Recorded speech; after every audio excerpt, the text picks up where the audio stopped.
اے انسانوں، جو چیز بھی تمہیں مشقت میں ڈالتی یا جو چیز تمہیں پریشان کر سکتی ہے، تمہارے لیے تکلیف کا باعث ہو سکتی ہے، تمہارے لیے بوجھ یا اذیت کا باعث ہو سکتی ہے، تمہیں پریشان کر سکتی ہے، خوف زدہ کر سکتی ہے، جو چیز، تو وہ ایک احساس ہوتا ہے نا، ایک احساس ہوتا ہے جس سے انسان کبھی خوف زدہ ہوتا ہے، کبھی شرمندہ ہوتا ہے، کبھی پریشان ہوتا ہے، کبھی اذیت اور ٹینشن اور سٹریس محسوس کرتا ہے، کبھی صبح کی بے عزتی محسوس کرتا ہے، سچویشن ہوتی ہے اور اس سے کچھ احساس جنم لیتا ہے۔ تو جو احساس تمہیں پریشان کرتا ہے، کسی اعتبار سے بھی پریشانی، وہ میرے رسول صلی اللہ علیہ وسلم پہ شاک گزرتی ہے، وہ میرے محبوب کو، ہمارے رسول کو گوارا نہیں ہے۔ تمہارے اوپر ہے انسانوں، معمولی سی بھی مشقت، تکلیف، اذیت، شرمندگی، پریشانی، ایمبیرسمنٹ، معمولی سی بھی، خوف،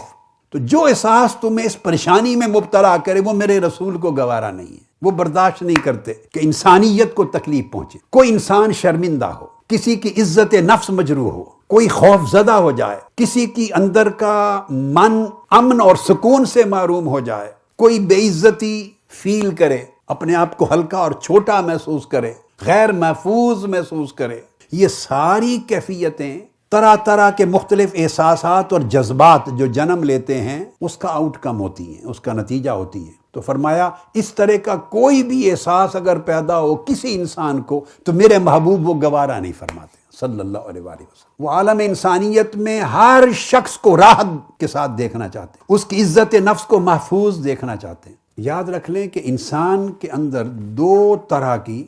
خوبیاں یا احوال ہوتے ہیں، دو طرح کے احوال ہوتے ہیں، ایک احوال طبعیہ اور دوسری قسم ہے احوال عادیہ، یعنی انسان کے طبعی احوال، فطری اور طبعی، وہ انسان کے کنٹرول میں نہیں ہوتے، انسان انہیں جنم نہیں دیتا، انہیں ڈیولپ نہیں کرتا، کہیں سے ایکوائر نہیں کرتا، وہ اللہ رب العزت نے اس کی جبلت میں پہلے سے رکھے ہوئے ہوتے ہیں، وہ طبعی احوال ہیں۔ مثلا اگر کوئی غصے کی، پریشانی کی بات آ جائے تو آپ دیکھتے ہیں انسان کے چہرے پر یا جسم میں ہیجان اور اضطراب پیدا ہوتا ہے۔ کوئی اچھی خوشگوار بات آ جائے تو ایک مسکراہٹ اور ایک اچھا تاثر چہرے پر پھیل جاتا ہے۔ پریشان کن بات آ جائے تو غم کے احوال ظاہر ہونے لگ جاتے ہیں۔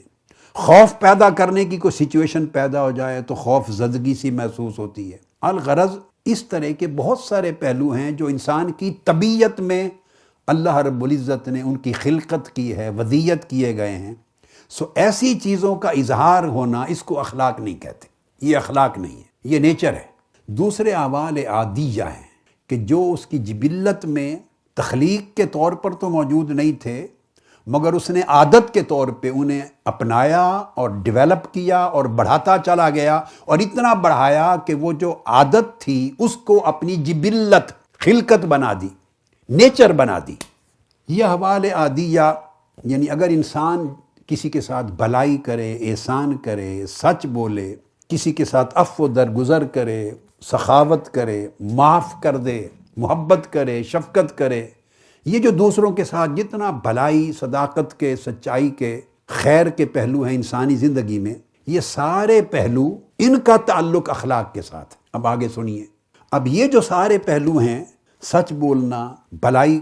سے پیش آنا، خیر کرنا، سخاوت کرنا، معاف کر دینا، محبت کرنا، نفرت نہ کرنا، درگزر کر دینا، یہ جو ساری خوبیاں انسان کے اندر آتی ہیں، اب اس کے دو امکانات ہو سکتے ہیں۔ اگر تو یہ انسان اپنے اوپر مسلط کرے جبر کے ساتھ، یعنی اس کو سچویشن، منصب ایک ایسا ہے کہ اسے اخلاق دکھانے پڑتے ہیں، اچھا اخلاق دکھانا پڑتا ہے، تو وہ جبراً یہ عادات اور یہ خوبیاں اپنے اوپر مسلط کرتا ہے، یا جبراً ان کا اظہار کرتا ہے، مجبوراً سچ بولتا ہے، مجبوراً سخی دکھاتا ہے، سخاوت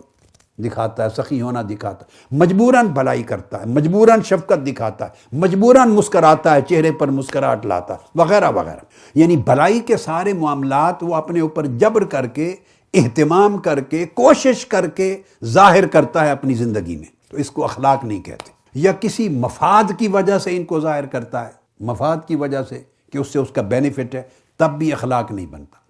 یا کسی خوف کی وجہ سے یہ کریکٹر، یہ بیہیویئر، یہ کنڈکٹ، یہ مورل ویلیوز کسی خوف کی وجہ سے ظاہر کرتا ہے، تب بھی یہ اخلاق نہیں ہے۔ کسی مصلحت اور غرض کی وجہ سے ظاہر کرتا ہے تب بھی اخلاق نہیں ہے، کیونکہ یہ ساری چیزیں مینوورنگ ہیں، مصنوعی ہیں، اس میں تصنع اور تکلف ہے کہ جب تک اس کی ضرورت ہے، وہ ماحول ہے، اس کا خوف ہے، اس کا مفاد ہے، اس کا حرص ہے، مصلحت ہے، تب تک اس کا رویہ یہ رہے گا، اور جب یہ معاملہ ختم ہو جائے گا، خوف مٹ جائے گا، نوکری نہیں رہی، اس کے ماتحت نہیں رہا، کوئی جبر نہیں رہا اس کے اوپر، کوئی مصلحت اور غرض نہیں رہی، جب اس کی ضرورت ختم ہو جائے گی تو یہ ساری خوبیاں جو دکھاتا تھا اپنے کردار میں وہ ختم ہو جائیں گی، اور پلٹ کر اپنی اصل پہ آ جائے گا جو کچھ اخلاق یا اس کی عادات میں اصلاً تھا۔ تو یکلخ وہ جو سخی نظر آتا تھا وہ کنجوس دکھائی دے گا،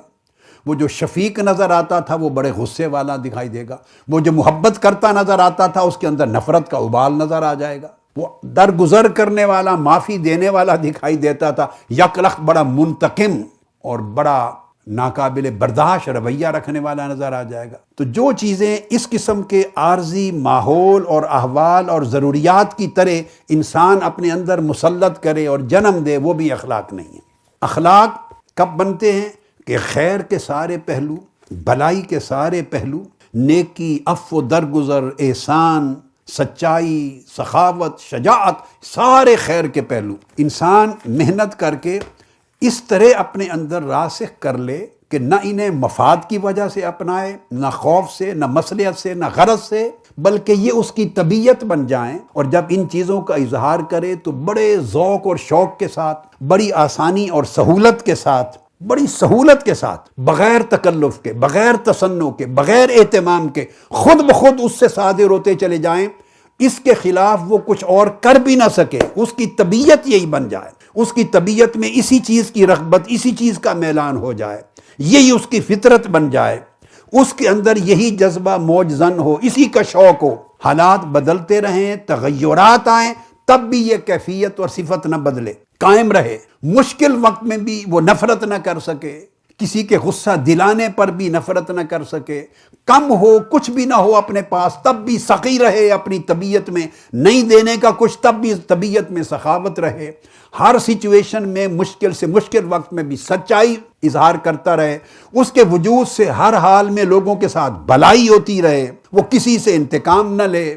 کسی کو اذیت نہ دے، یعنی یہ اس کی اگر طبیعت بن جائے، اس کی فطرت بن جائے، اس کی خصلت بن جائے، اور اس پر اسے دوام اور استقامت نصیب ہو جائے، بغیر تکلف اور تصنع کے یہ چیزیں اس کی زندگی میں دائم ہو جائیں اور قائم ہو جائیں، اور اس سے وہ راحت فیل کرے اور ذوق اور طبی رغبت فیل کرے، تو اگر ایسی عادات یہ شان اختیار کر جائیں تو ان کو اخلاق کہتے ہیں۔ تو گویا اخلاق میں تصنع نہیں ہو سکتا، اخلاق میں کوئی بناوٹ، کوئی تکلف، کوئی اہتمام نہیں ہو سکتا۔ اخلاق جس طرح رواں چشمہ ہوتا ہے، دریا یا سمندر ہوتا ہے، آبشار ہوتی ہے، خود بخود رواں بہتی چلی جاتی ہے، تو اخلاق، صاحب اخلاق آدمی میں اس چشمے کی طرح رواں یا دریا کی طرح بہتے چلے جاتے ہیں، رکاوٹ نہیں ہوتی، بندہ مینوور نہیں کرتا، مینج نہیں کرتا، مسلط نہیں کرتا،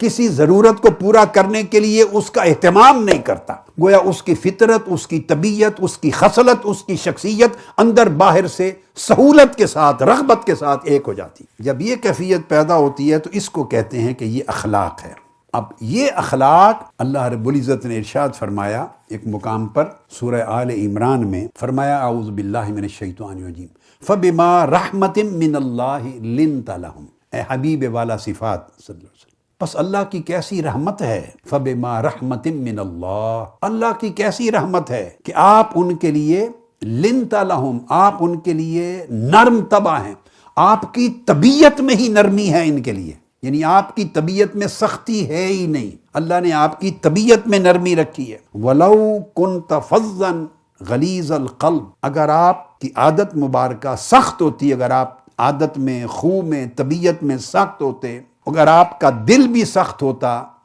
تو طبیعت کی اس سختی کی وجہ سے یہ جو لوگ آپ کے ارد گرد آپ کے جانثار پھرتے ہیں اور آپ کے ایک اشارے پر جان دینے کو تیار ہوتے ہیں، یہ آپ کے ارد گرد سے چھٹ جاتے ہیں، آپ کو چھوڑ کر بھاگ جاتے ہیں۔ آپ نے دیکھ لیا یہاں اخلاق کی پوری تعریف آ گئی ہے قرآن مجید کے اندر، یعنی اللہ کی رحمت ہے کہ اللہ نے آپ کو بنایا ہی نرم طبع ہے، طبیعت میں نرمی کا ہونا، یعنی نرمی کو مسلط نہیں کیا، دکھانے کے لیے اہتمام نہیں کیا تاکہ لوگ مجھے رحمت کہیں، لوگ مجھے شفقت والا نبی کہیں، لوگ مجھے انسانیت کا رہبر کہیں، اس طرح پوز کریں، ایسا نہیں کیا۔ فرمایا اللہ کی رحمت ہے، آپ سراپا رحمت الہیہ ہیں کہ آپ کو رحمت للعالمین بنا دیا ہے، کہ آپ کی طبیعت نرم ہے، آپ کی عادت میں سختی نہیں، آپ کے دل میں سختی نہیں، اس وجہ سے آپ کے برتاؤ میں سختی نہیں۔ چونکہ من میں اندر سختی نہیں ہے اس لیے باہر بھی سختی نظر نہیں آتی۔ یہ وجہ ہے کہ لوگ آپ کی طرف دوڑے دوڑے آتے ہیں اور جو آ جاتا ہے چھٹ کر آپ سے بھاگ کر دور نہیں جاتا۔ اس کے بعد فرمایا فاعف عنہم، اسی طرح ان سے درگزر فرماتے رہیں، واستغفر لہم، اور ان کے لیے بخشش اور مغفرت مانگتے رہیں۔ اب یہ جو آیا ہے کریمہ سورہ آل عمران کی 159، اس کو میں نے اخلاق کی تعریف سمجھانے کے لیے جو معنی پہلے عرض کر دیا تھا اس کی سمجھانے کے لیے قرآن مجید سے اس کو دیا میں نے۔ حضرت انس بن مالک رضی اللہ تعالیٰ عنہ ایک ایسے صحابی ہیں کہ جب حضور علیہ الصلوۃ والسلام ہجرت فرما کے مکہ سے مدینہ تشریف لائے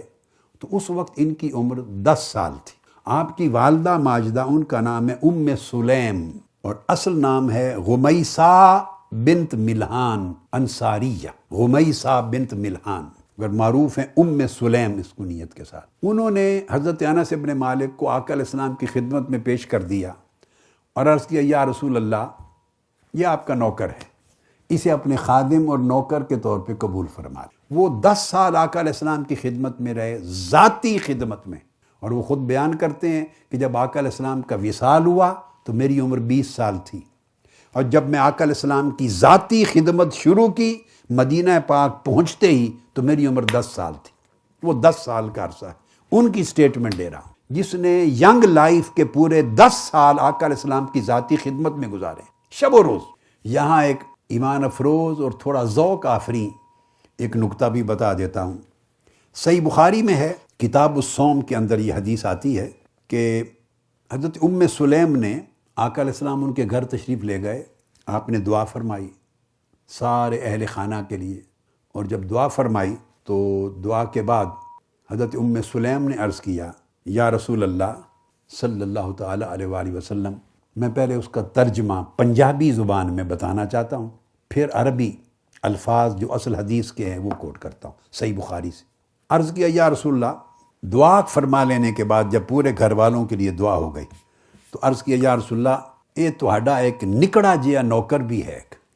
ہم سب کے لیے دعا فرما دی ہے، یہ تہاڈا آپ کا ایک نکڑا جیا نوکر بھی ہے حضور، اس واسطے بھی خاص دعا فرما دیں۔ آقا علیہ السلام نے پوچھا، صحیح بخاری میں آتا ہے، الفاظ یہ ہیں فقالت ام سلیم یا رسول اللہ صلی اللہ علیہ وآلہ وسلم ان لی خویسہ، خویسہ خاصہ سے تصغیر ہے، یہ ایک کوئی چیز ہے، یعنی ایک کوئی فرد ہے جو میں نے خاص آپ کی نوکری کے لیے حضور مختص کر رکھا ہے، آپ کی نوکری کے لیے مستحق کر رکھا ہے، چھوٹا سا نکڑا سا۔ آپ نے پوچھا ما ہے یا ام سلیم، وہ کون ہے؟ قالت خادموں کا انس، وہ آپ کا نوکر انس ہے۔ تو خاصہ نہیں کہا، خویسہ کہا، یہ تصغیر کا صیغہ ہے، جس کا مطلب پنجابی میں ترجمہ کریں گے تو معنی بنے گا نکڑا جیا نوکر، ایک چھوٹا سا ننا منا نوکر بھی ہے آقا آپ کا، اور میں نے آپ ہی کی ذاتی خدمت کے لیے اسے وقف کر دیا ہوا، اس کی زندگی میں اس کے اور سپرد کوئی کام نہیں ہے سوائے آپ کی خدمت کے، اس کے لیے بھی خاص دعا فرما دیں۔ صحیح مسلم کے الفاظ ہیں،